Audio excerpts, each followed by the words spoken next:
Hello everyone, আসসালামু আলাইকুম। সবাই কেমন আছেন? আল্লাহর রহমতে আমি অনেক অনেক ভালো আছি। এই যে সকাল সকাল চলে এসেছি কাজ করতে। তো কারিগরেরা যেহেতু অনেক সকালেই আসে, তারা কাজ করে, আমি একটু পরে উঠি, তাদের জন্য খাবার টাবার তৈরি করি। তো দেখতে পাচ্ছেন ঝুরি হয়ে গেছে, আর এখানে দেখতে পাচ্ছেন আমি ওদের জন্য চা বানিয়ে দিয়েছি। তো একটু চা দেখছি যা আছে, তো ওরা বলছে না আবার চা খাবো, চা বানিয়ে দেন। তো হ্যাঁ, চা বানাচ্ছি আর এদিকে তাদের মিষ্টিগুলো দেখছি। তো এখানে দেখতে পাবেন রং বেরঙের আমরা মিষ্টি তৈরি করছি। যার যার খেতে ভালো লাগে অবশ্যই আমার বাসায় চলে আসবেন, নাম্বারটি দেওয়া থাকবে। আর যার যার কোনো অনুষ্ঠানে যদি লাগে আপনাদের দই মিষ্টি, তো বুন্দিয়া, তারা অবশ্যই আমাদেরকে ফোন দিয়ে জানাবেন, আর আমাদের বাসায় অবশ্যই আসবেন বেড়াতে। আর সুন্দর সুন্দর মিষ্টি খেয়ে যাবেন, সবার জন্য দাওয়াত থাকলো। আর এই যে আমার গুণধর স্বামীজান যে আছে, এই যে একটা বারাত দিয়ে দিবে, দিয়ে সে চলে যাবে।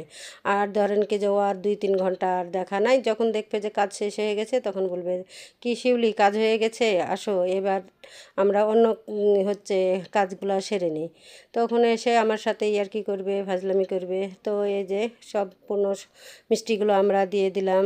আর সে যেন মাঝে মধ্যে এসে শুধু সাইডে থেকে বলবে যে মিষ্টি হয়েছে শিউলি, তো আমি বলছি, হ্যাঁ হয়ে গেছে, লাও সবাই খাওয়া দাওয়া করে নাও। দিয়ে আমার সাথে অনেকক্ষণ ছুটি করবে, ইয়ার্কি করবে সবার সঙ্গেই। সে কিন্তু খুব ভালো মনের একটা মানুষ, সব সময় ভালো দিকটাই চিন্তা করে।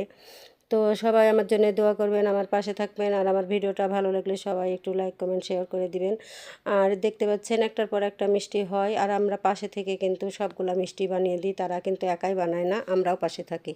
তো এই যে দেখতে পাচ্ছেন এটা একটু লাল মিষ্টি, আর এইটা দেখতে পাচ্ছেন যে এটা চমচম মিষ্টি।